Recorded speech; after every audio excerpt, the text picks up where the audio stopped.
I've heard a lot of reasons for the closing of state hospitals. Saving money, new medications, growing support for the civil rights of people with mental illness. One thing seems certain to me. No matter what the motive, the way we emptied the hospitals was often rushed and poorly planned, with tragic consequences. Well, I haven't been in front of this building, I would say, in probably 6 years, thereabouts. There was a program called Deinstitutionalization. The two principal towns on Long Island that bared the brunt were Bayshore, here in Suffolk County, and Long Beach in Nassau County. Both of those places had a lot of these old hotel type things, and so the state, in a rush to get people out, put a lot of people in those places. And a lot of them went there inappropriately, no doubt, went there before they were ready to go. They had real negative impacts on those towns. It was probably a flawed policy, frankly. There was so much pressure put on doctors. The director told me one day he had a big blackboard and he had all the hospitals listed, how many patients the hospital had on the first of the month, how many on the last of the month, percentage way, how many patients were discharged. And he said to me, you are not releasing patients. So he said I was lousing up his statistics. The fancy word was they were relocating people, but patients were just being dumped into the city like garbage. I remember this one man had been in the hospital for 50 years. They were cleaning out the back wards, and they drove him into Manhattan and left him in front of a welfare office. And my sense is the man had no idea where the hell he was, or what to do. If he was lucky, he probably wound up back in Bellevue. But I wanted to ask you about being institutionalized. People don't understand that. They don't understand why a patient would want to stay in a place that they say is horrible. Why do battered women stay with their husbands? Exactly the same thing, I think. You know, it's all they know. That's the only way they know how to live. Like if they went out on the outside, they would probably be more afraid than they are on the inside. So you just stay. I mean, if you knew there was someone on the outside saying, come, leave, you know, I'll help you do everything, most people would go. Right. But I'm guessing there was no one like that here. No. So the only thing I thought was that this was my only home. I had no place else to go.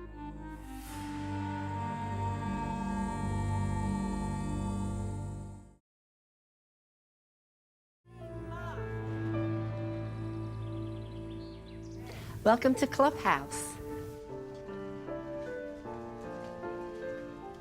Leaving the hospital and everything, I went into a big depression.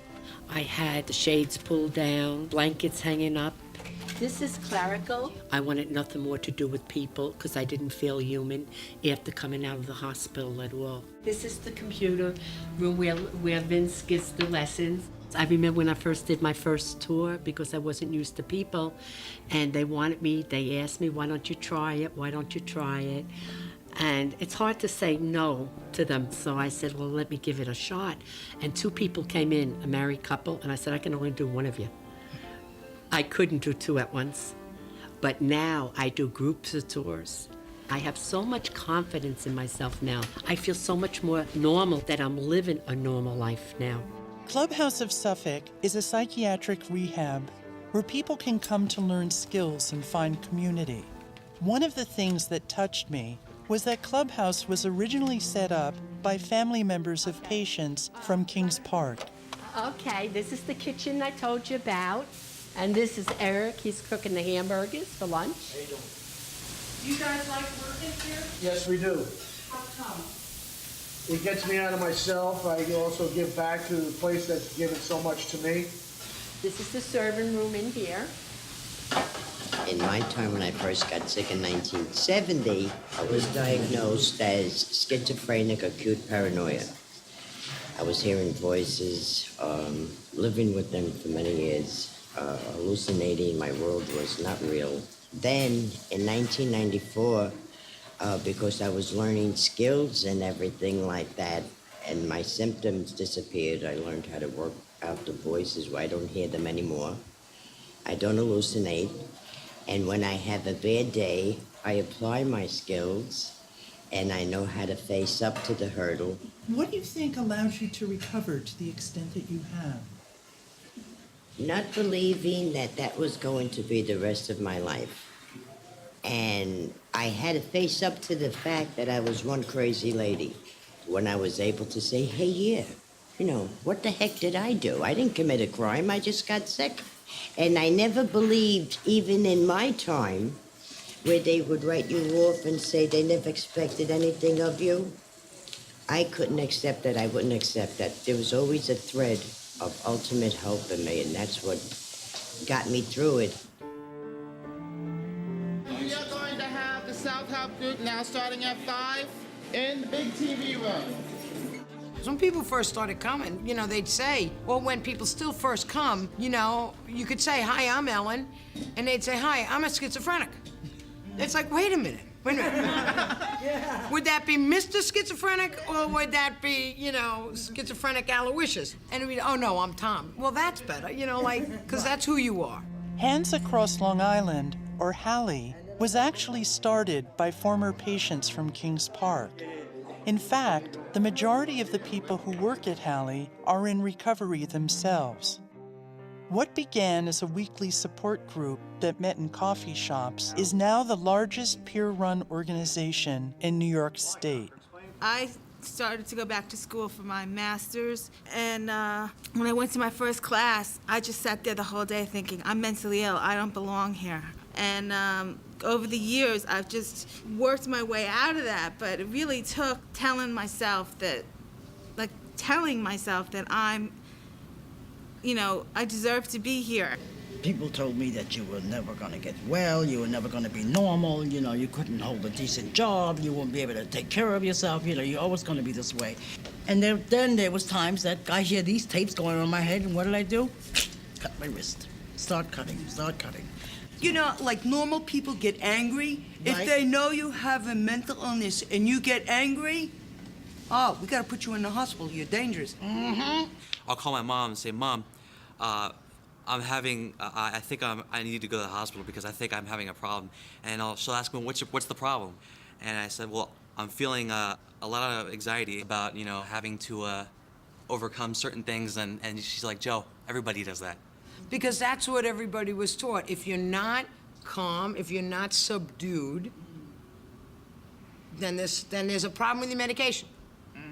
So what we try to do here is really live life on life's terms. And life is messy, and that's okay. When I was in my mid-20s, I was teaching, I was working, and started to really experience some major episodes of depression. And I was actually taken to a hospital in the city. And it was the most humiliating and degrading experience of my life. I had never tried to kill myself prior to that. It was after the hospitalization. Because at hospitalization, I think what it did for me was kind of tell me that I was never gonna be myself again. I was never gonna have me back. I took overdoses of medication, trying to just not wake up. And I'd be very angry when I did. I also drove my car off a cliff. I survived. I still have scars to prove it. I kind of at that point felt that there's some reason why I'm not allowed to leave yet.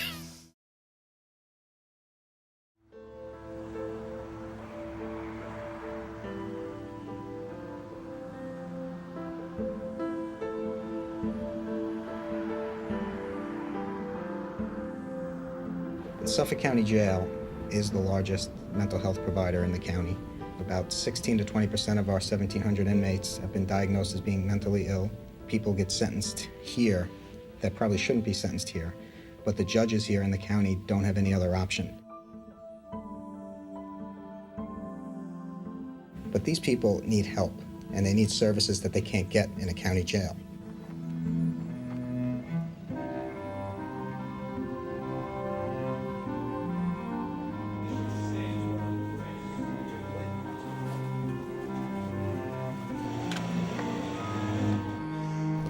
I've been working here since 1984. There's been a lot of changes in the jail since I've been working here. First of all, the population of this jail has doubled, and we're seeing many more mentally ill people than we did 24 years ago. Since there are many more mentally ill people out on the street who are getting arrested, that in the past they would have either been in a psychiatric hospital or been brought to one.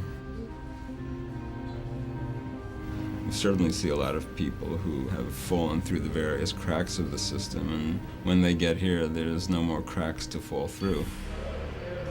I was working hard on my own free will. And I had a lot of minimum wage jobs that I put out work, hard work. I executed those jobs effectively, man. I wasn't getting paid half as much as I put out. I made people like Trump and the Playboys millions of dollars. I made rich people filthy rich, man. And I'm homeless now, man. I'm homeless. I shouldn't be homeless. I have a psychiatric condition also. Why are you here, Stephen? I was at the Winans Church with my girlfriend, laying down on a blanket, and the cops come and put us in jail for trespassing. What psychiatric condition do you have? I'm schizophrenic. What does that mean? Mixed thoughts, I believe. Mixed thoughts, I guess. Mood swings. And Rachel Ray is my daughter. Rachel Ray sounds crazy, but that's my daughter.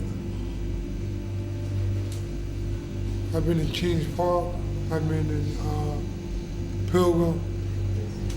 I wanted to go back to Pilgrim. They wouldn't take me though. Why wouldn't they take you with Pilgrim? I don't know. They said I'm just homeless, and they wouldn't take me back.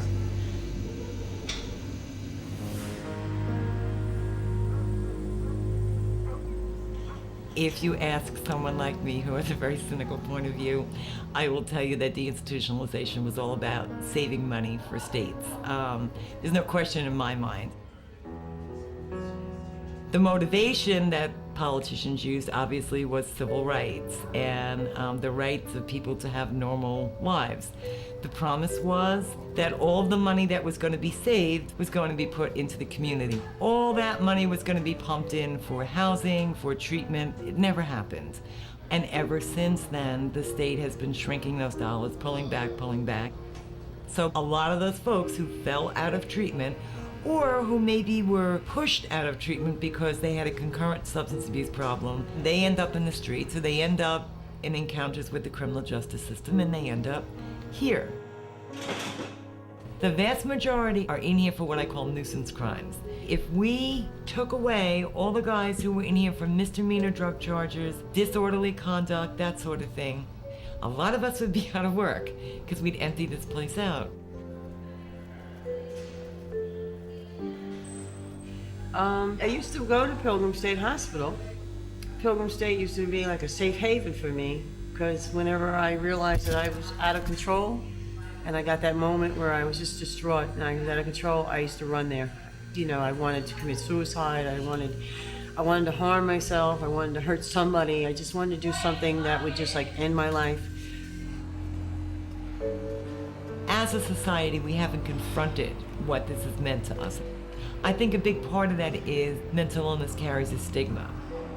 Who wants to come forward and stand up in public and say, I have a mentally ill sister, son, daughter, whatever it may be, I need services. People don't do that. These are not some unusual, odd people. They are our brothers and sisters, our spouses, our sons and daughters. We have a social problem, and as long as we don't confront it, we enable politicians to just say, well, gotta do some belt tightening, so let's take out another $1 million out of that, and not care. This is the fallout from all that belt tightening. It's not what jails are supposed to be for, certainly, and it's going on all over the country. I read some figure that the jail system in LA has something like more than half the population in the jail are the mentally ill. And it's certainly a shame that in this country that's what we do with our mentally ill. Put them in cages like we did in another century.